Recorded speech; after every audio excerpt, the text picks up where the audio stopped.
A while back, I made a video about Grand Blue Fantasy Relink being my top played game of 2024 with a little over 350 hours or so in the base game. Now, after 104 or so hours in the DLC, I finally got a final weapon upgrade for one of my characters, so I think it's a good point to review it. 74 of those hours were spent in the story mode, and 30 more for the endgame point. I did not AFK farm prior to this point as I really wanted to savor the experience, and only played with friends at points with no randoms prior to the endgame stuff. And just like the base game, the DLC kinda expects you to commit a decent amount of hours in to see what it offers. If anything, Endless Ragnarok is certainly more relink, for better or worse, and if you really like the fast action pace of the base game, then obviously I think this is a no-brainer. But one thing that stood out to me was that Games said this DLC was aimed to rework the game from the ground up in terms of balance and what makes the game tick. And yeah, it does do a good job at that front, albeit I think that the issue is that reaching a point in which you can notice that is certainly a task in of itself, some multitudes greater than the base game. This is probably one of the grindiest games I've ever played, but one that I also almost enjoyed as much. So while it does pretty much repeat all the negatives and positives of the base game that is essentially more relink, how it does it is absolutely worth mentioning, as how and what the grind is a large part of the experience. Spoilers, by the way. Also, perhaps it doesn't matter now given how long the DLC has been out, but I have to say, don't rush to the endgame. I've seen some people who've been posting endgame builds or content 2 days after release, who most certainly haven't been given a review copy. Given how long it actually takes to take a character to that point, well, I gotta ask if they actually even processed or played around with the new characters, playstyles and whatnot in the context of actually, playing the game. To give you an example of how prominent this is, more people have beaten a story super boss, the world, than reaching a S++ rating for the X-Avia trio prior to it. It's like, sure, that's cool that you're giving up your sanity, time and whatnot to share insightful info, but don't follow in their footsteps. It most certainly removes the fun of a novel experience that you're paying 3/4 of the base game for, and I feel like you would miss the balance of being at a relative power level to the content. The game really works best in my opinion as a slow burn grind. It isn't going anywhere, and with crossplay now, there will definitely be people to play with. But with that being said, I can understand why people will want to rush to grind more effectively from the later quests, as it comes down foremost to the new extensive mechanics. Prominently, the mastery trait system, which will absorb every last bit of MSP you have, and much more, and the lack of new enemies in the expansion. If you were to ask someone who played the DLC, or Relink overall, when is the right time to build a new character, you'd probably get a bunch of different responses. So if I thought the grind was excessive in my retrospective of the base game, well, they tripled down on it by the time you've reached even the middle of the story side portion. There's a reason why they call it an offline gacha game. One of the issues back then was obtaining silver centrums was a major limiting factor in the base game, as those were chance-based with some trade-in options back then. Well, now they're guaranteed drops, but they decided to make the number required in the double digits up to about 40 for a single upgrade later. The total to upgrade a single character's weapons can go up to 400 or more if you wanted to max a single character's weapons. Endless Ragnarok serves as a soft reset of sorts of grinding your weapons back up again, as you'll now ascend all the weapons similar to the Ascension and Terminus weapons of the base game. And earlier weapons easily will outperform base endgame stuff with very few upgrades. It's great and depressing to see how Terminus weapons would be useless until the end again, as the base weapons are a massive increase in power that really made the pre-DLC grind sorta useless. In a way, I kinda envy new players in that respect, as they can frankly wait and easily upgrade them later, as they don't matter until post-game again. But now, I noticed that you won't have enough new materials, such as the new Grand Refiniums or weapon-specific Ascensions if you desire gearing more than one character, perhaps not even one. To give you an example, I'm missing so many Grand Refinium ones, which only drop from the first 2 of the 3 new quest difficulties, and they only drop maybe a few in the 2 to 3 range. Weapons require like 10 to 20 later per level. That's around 4 weapons or so that specifically require them for base game characters, and don't get me started about the weapon specific ascension slabs that also require up to 20 or so, though you get much more of those per quest. But if that's not bad enough, you also need more weapon EXP crystals as well, as that'll be another early to mid game hassle that you most certainly won't have enough for. It's rough to say the least, and I finally said alright, I guess I have to AFK farm now. But yes, I actually never AFK farmed prior to this, but it's too much of a gap now to bring characters to the endgame if you're playing in earnest. It has the same issue of farming certain things later on that won't give you the earlier ones. So it's a colossal grinding task between farming weapon materials, EXP crystals, or MSP. Weapon materials, silver centrums, and EXP crystals back then for an upgraded terminus weapon would have been the relative stopping point for the base game. However, the mastery trait system is the other part of the grind that's really questionable, as you'll be pumping more than 1,000,000 mastery points into your characters. I actually max capped the new maximum held amount of mastery points of 999k, and that isn't enough to max a single character, nor is it doing so 3 or 4 times over. These later upgrades give substantial amounts of damage caps that will once again be an issue for endgame, noted up to a 5-star system noted by a different border. Now, you don't necessarily need to push it super high, but if you're at the point of fighting the truly endgame bosses, noted as the Defy Infinity difficulty, I would not recommend skimping out on damage if possible. Those fights can take a while, especially if you and your teammates are new, and you don't want to take that chance to fail simply because you didn't have enough damage. Whoever decided that 45k power recommendation really should revise that. It should be at least 48k or so, or when you're nearing the end of your terminus weapon. While I think it's mathematically possible at 45k, please don't do it. Save yourself the headache. It's hard enough the first few times around, even with around 50k power or so. I had an excess of MSP Ambrosia items at the start of the DLC, and well, apparently, 40 of those weren't enough for the 28 characters for even the initial levels of the system. And this gets into the millions mark by the time you hit endgame. So why complain about it then if I said don't rush? Well, if you care about character balance, or more importantly, new gameplay styles, this is where the majority of it occurs, as some characters didn't feel all that great to play in the base game. To get to mastery trait level 30, or one you can select between the fully realized options, that's 339k MSP.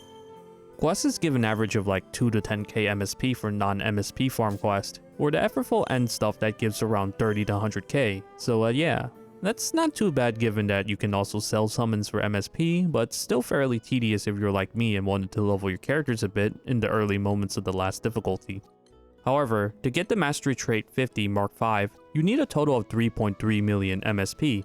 And also, because that's not enough, to get to the new masteries in the offensive and defensive caps overall, you need another 919k. That's a whopping total of 4.2 million MSP altogether. If you can grind about 60k a run from the AFK farm slime quest, that's about 71 runs, or in the ballpark of 3 to 4 hours, somewhat more due to loading screens and stuff. But yeah, it costs slightly more MSP to bring your character from Mark 1 to Mark 5 than from Mastery Trait 1 to 50. That is, well, quite something. It really is a game meant to be played over a long span of time, but it's quite arduous as you're going to want a few ranks of it minimum for the highest tier stuff. It allows you to capitalize on opportunities on the Defy Infinity difficulty that really wouldn't be possible without more damage in my experience, and provides an extra source of stun power, something that's practically required to deal with some of the mechanics there. The mastery trait system really is the balanced patch for most characters to make them viable or even better. It's great, for instance, that I want to actually try out some of the characters that I didn't really enjoy too much in the base game, as some of the perk effects are really awesome, but basically require you to level up to level 30 of said system to get a substantial uplift. The problem is, if you want to bring a character to near or the most difficult content, it feels strongly scaled in a way in which you are heavily encouraged to get at least some mastery marks as a minimum. This sucks because if you only play solo, that's the most boring grind to get 3 or 4 characters to that level. The most obvious choice, I think, is playing online, and well, it kind of forces you to hone in on one character, which feels not so great when you have such a diverse cast. Same sort of issues as back then, but now they stretch the relative time required to bring another character up to speed. It's not great, honestly. Don't get me wrong, I love a good grind. I played like 8 Monster Hunter games at this point, but this is rather rough. So I got up to Mastery Trait 30 for about 8 or 9 characters in my 70-ish hours prior to endgame and AFKing, and yeah, perhaps that might be excessive for some, but it really made the experience great to swap between to make the grind even more enjoyable. So it's rather frustrating to hit that sweet spot of grind to progression that makes the gameplay great, but not a cakewalk for the story portion. Although, you might not be able to enjoy that due to the other issue being the mainly recycled enemies and lack of new things in general. Unfortunately, the DLC doesn't have story chapters or anything which could have been their moment to improve the narrative. It's more or less the same as the base game, and the story really only takes place between quests that you've unlocked. You'll be finding the recolors of the same enemies, unfortunately, with varying levels of differences. The throwaway earlier bosses like the Griffin, the flying eyeball thing, and so on aren't very interesting, while stuff like Proto Obama Hunt is a better fight than before. The developers note that there is about 20 to 30 new hours of gameplay. And well, if you're taking your time to actually understand and improve your characters without rushing, I think that's a very conservative estimate. That's probably assuming you play only one character, barely upgrade, and don't really repeat quests as you simply want to progress as soon as possible. There are still things like Fate Episodes 2 for the newer characters that will take up some time as well. Overall, however, I could only count a handful of enemies that were genuinely new to the experience. Around 6, I think. Otherwise, most of the experience is unfortunately recycled or variants of enemies that already existed. Additionally, I wish that there had been more of those unexpected quests like collecting things, defense missions, or more interesting sorts of grind, as the total new number of quests is similar to the distribution of the base game. For Endless Ragnarok, the total quests are the following. So that's 51 total in the DLC versus the 107 base, if you want to look at it from that perspective, although the base game is chock full of repeats. They don't make you fight a repeat of the repeat until the end quest primarily designed for the endgame terminus grinding, so that's nice I guess. So the other major addition is the Conflux, or the roguelike mode that is intended for farming with interesting things to change it up between fights, like collecting things or slight minigames. However, my problem with it is that if you're strong enough, the Conflux is not a great option for endgame players, as it really only covers the first 2 difficulties of the experience, and not so great at that. I'm one of the lesser number of players that has that achievement of spending enough points in that mastery tree to tell you that I did indeed interact with the Conflux many times in those 70 hours. There isn't enough randomization or variation to the experience as it's the same boss at the end, and the perks aren't interesting enough to make each run engaging. There's hardly any reason to go to the Conflux really if you can melt bosses in Chaos Plus in less than 3 minutes, or around a minute for the initial Chaos difficulty, as there are long gaps here that add up. And the rewards in totality aren't the greatest even if you cleared many of the sub-goals. It's great as a catch-up tool and for variety, but you'll easily clear it by the time you've reached the end of the middle Chaos Plus difficulty, so it stops becoming a challenge or worth the time, other than a great source of silver centrums at that point. Hopefully, they'll add another layer that's geared towards either endgame or post-ascension weapons as an alternative way to improve your characters. But speaking of endgame, it's somewhat more substantial than the base game, as after you beat the DLC story, there are 9 new quests solely dedicated to upgrading the Terminus weapons. This is far better than Relink's base, as there you would grind the same level of difficulty balance for the earlier moments for your upgrade materials generally, but more. These enemies serve as a better means of actually using your endgame weapons instead of instantly deleting them if you were to do so in the base game. For instance, Vulcan Bullon Maniac or even the Nihila Proud version basically stood no chance against an N-tier Terminus weapon and build. They actually do fight back a fair bit more here, though they are easily sped through of course if you have 4 geared players, which often will be the case in multiplayer. Still, far more enjoyable overall as a grind experience even if it takes a substantial amount of time that's similar to the base game grinding of Terminus weapons. The only issue I have is that, well, if you already have recycled enemies for the base of the DLC, then the last of the last really should be more unique or different. These quests have you fighting enhanced versions of what you've already fought already, even in base Relink, and that is a shame. While I don't necessarily mind this given how Relink already is like, the grind for this is in essence the same. It does however promote playing well, as completing some of the sub-goals provides more of the Terminus materials. But overall, it does provide more staying power to the game as there's a whole host of quests to do compared to the few quests added in the base game's post-launch that served as a means of using your Terminus weapons. They really should have put the Nihila versions of Hurricane and Managarm here as the minimum. As well, those two are frankly the most obnoxious in the experience with constant cutscenes due to hitting breakpoints too quickly. So, unless you have a truly min-max team, then I think you have to contend with those same scenes you've likely seen probably 100 or so times at this point. The choices later on too aren't the greatest in my opinion, as Proto-Bama Hut and the Seofin Tuayin fights are significantly harder and more cutscene bloated than say Piat A or the Ruby Golem fights. Some characters require a different mixture I believe, as someone like Gran or Charlotta require these harder fights compared to characters that require the latter. But those refer more towards the end of the experience. The worst by far is the middle. So everyone starts between the blue or red plume from either the Baghead Skellyman or the 2 goblins, and then the choice between Furricane or Managarm. In the middle, I don't know why that they decided that you should fight the 4 elemental dragons again. This is by far the most tedious of all of them, especially earlier on, as you'll need like 6 or so, and you get a grand total of like 1 to 2 per quest, or 3 to 4 if you're able to clear the sub-goals. Of course, this becomes easier as you can come back after you get more upgrades and if your team is geared, but it's definitely the longest out of all of them. These dragons do not have an updated moveset compared to the light and dark ones, which also only have slightly more gimmicks than before. So it's like 95% of the same fight, and they're just a bit faster in my experience. But let's say that doesn't really bother you too much, as the major issue overall is the rewards at Endgame, and simply overall. So sigils like War Elemental Plus, Supplementary Plus, were incredibly rare prior to the expansion, and well, now they're everywhere. The sigil rewards for quests are rather boring this time around, as it shares between a really small pool of available options. You'll be seeing the same sorts of rewards over and over again, as they are no longer an issue, which is good and bad.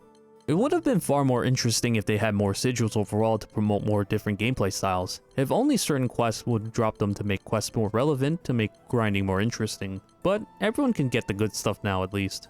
So I mentioned that the base game really went as far as Terminus, and maybe finding Supplementary Plus or War Elemental Plus, a good Warpath sigil, and the grind to upgrade the 3 post-launch characters. Now we have the same initial 3-layer base weapon and Terminus weapon grind, the MSP grind I mentioned previously, and finally the extra final bits designed as the repeat content if you want to chase the absolute highest numbers. The last of the big number optimization comes with the randomized drops of summons with their effects. So the Defy Infinity difficulty is the most challenging stuff in the game currently that provides the means to get the damage cap passives on your summons that go up to 100%. Of course, to get that in the first place is incredibly rare, and to get it with amazing offensive skills like Berserker Echo, Spartan Echo, or War Elemental might as well not exist. I will say some of my most favorite moments came from playing with others in the Defy Infinity difficulty, as I had a really awesome moment fighting the super enhanced version of Versa again. We failed initially due to the strict time limit, as I think the initial SBA starter person was too afraid of starting it up, as I couldn't get it in time due to Shadow Id slapping me away, just as I was about to do so. We failed as we were too hesitant about the wipe points around the 50 to 60% and last 10% marks, but we decided to run it back. That was one of the best all-out finishes I played with everything going to plan, and I made a decision at SBing a bit earlier to attempt to skip the wipe mechanic, as I remembered reading that the mechanic here, that defeating id, provides the Dark Flame status that provides supplementary damage. So I decided to invite my comrades who were risky starting SBA to attempt to end it earlier, as it was possible we couldn't do enough DPS otherwise, but I really wanted to pull off something a little different. Serious hats off to those people for believing in our team, they made my day. And after that was the final boss, and I had the perfect team that wasn't filled with people using the Fadil exploit, though more power to you for making my life easier. I was the SBA initiator with Charlotta with damage cut. We had a captain for shield support and general damage, and Seofan and Thrall for DPS. We had extra time to spare as the coordination was so on point that I couldn't help but think, man, this is truly the best of Relink. The final message afterwards felt so incredibly sincere, even if it seemed like a Japanese cultural thing to put in. I think the final boss, both for the story mode and this enhanced version, are kinda disappointing overall though, as Beelzebub and Lucilius are far more engaging and interesting fights.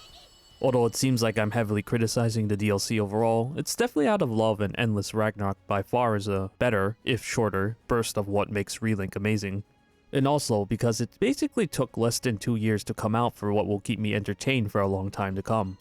So with summons now, you can get more skills as they passively count as extras. You would think with 4 extra sigils essentially and 4 more passives, it would make build diversity more interesting.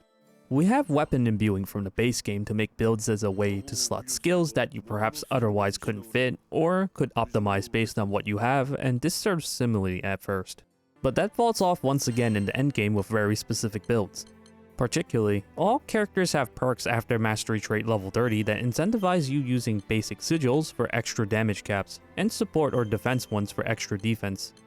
This is because naturally, bosses have a ridiculous amount of HP in the endgame, and will absolutely one-shot you in the new maximum Terminus weapon offset of 200k HP or less without some sort of defense scaling. I've seen some high HP builds using ascended weapons for tank builds, so there is some variety, and now that some defense sigils actually have a use, it is an improvement over the base game.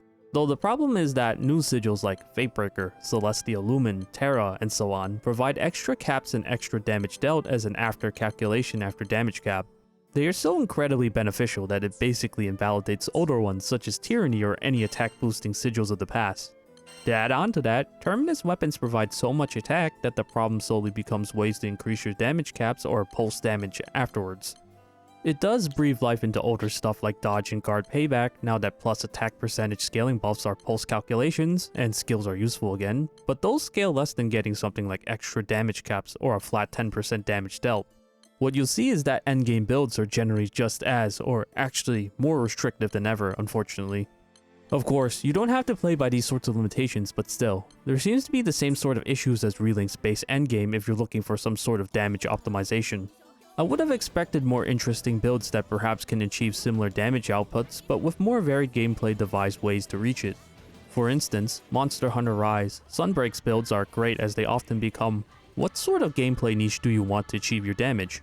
For example, you can have back attack builds, status builds, self-debuff infliction builds, iframe builds, things like Frostcraft or temporary buffs that inflict more damage if you hit an already broken part, all in that game. Many of these sorts of things already do actually exist in some capacity, but damage cap is still the end-all be-all at the end of the day for Relink. But here, it arguably has many gameplay styles already based on the character itself, and now the mastery traits that would make it an incredible hassle to balance.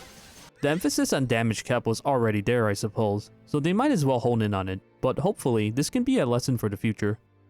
So I must say that the background elements of the experience are incredible and they understood what makes the experience of grinding more palatable. It isn't shying away from what it is at all, as you may be able to tell from what I described so far, which I think some bigger games may attempt to do to garner a wider audience, such as most of Monster Hunter Wilds' base game experience.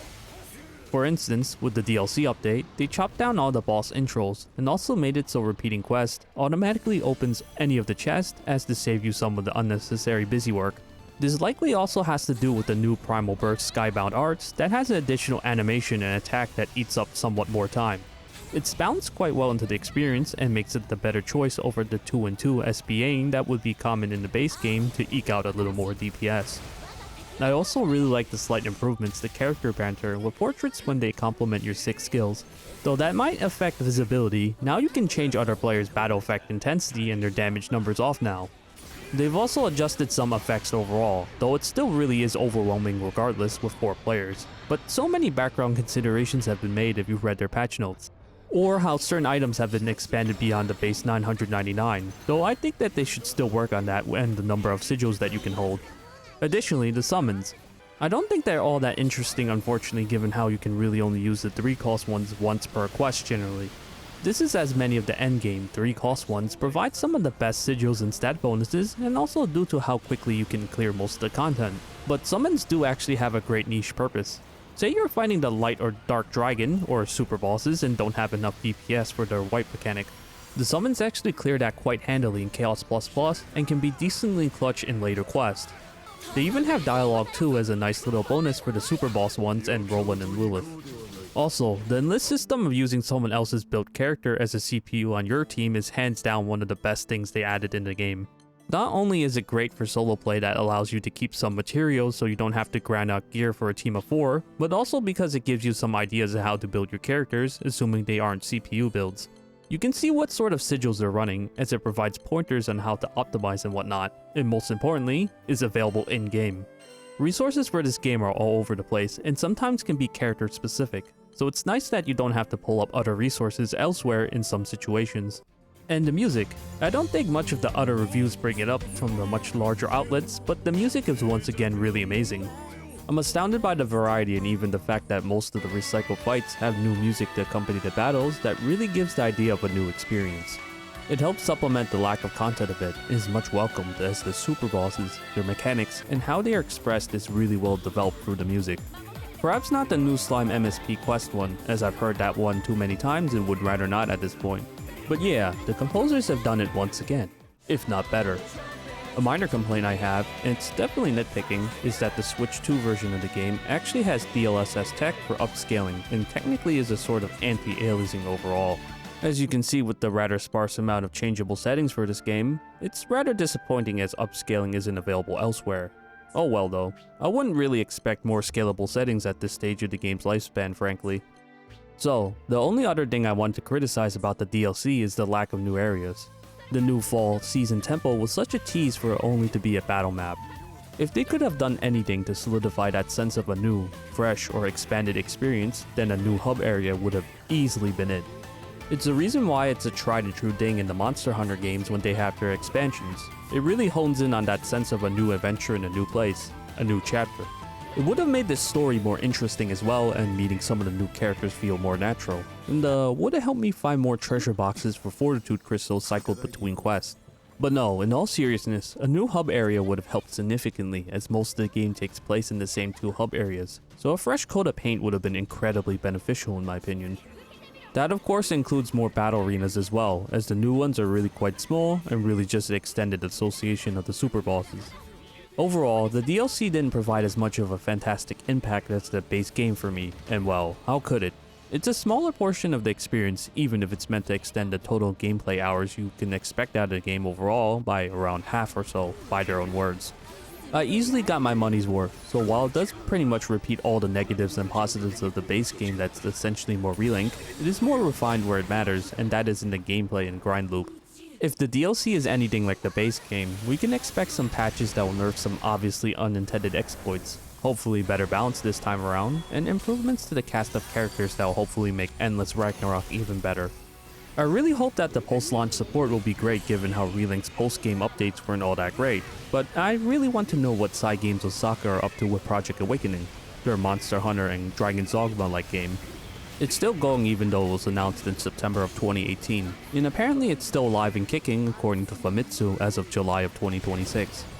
It's basically been 10 years since it's been internally greenlit, so I'm curious what it'll look like once there is some press coverage. In the meanwhile, I'll be enjoying Relink and other games coming up on the horizon. Funny enough, I was talking about how stacked 2024 was in terms of game releases if you're interested in AAA games around Relink's release. Here's another one for me personally, with the likes of Stalker 2's Cost of Hope DLC, Beast of Reincarnation, Onimusha The Way of the Sword, the new Castlevania, Ace Combat 8, Stranger Than Heaven, Persona 4 Revival, and so on stacked up against each other. Thanks for watching and hope this video was informative. It would help me a lot if you subscribed, commented, liked, and so on. What are your thoughts on Endless Ragnarok? I'd like to know. In any case, see ya.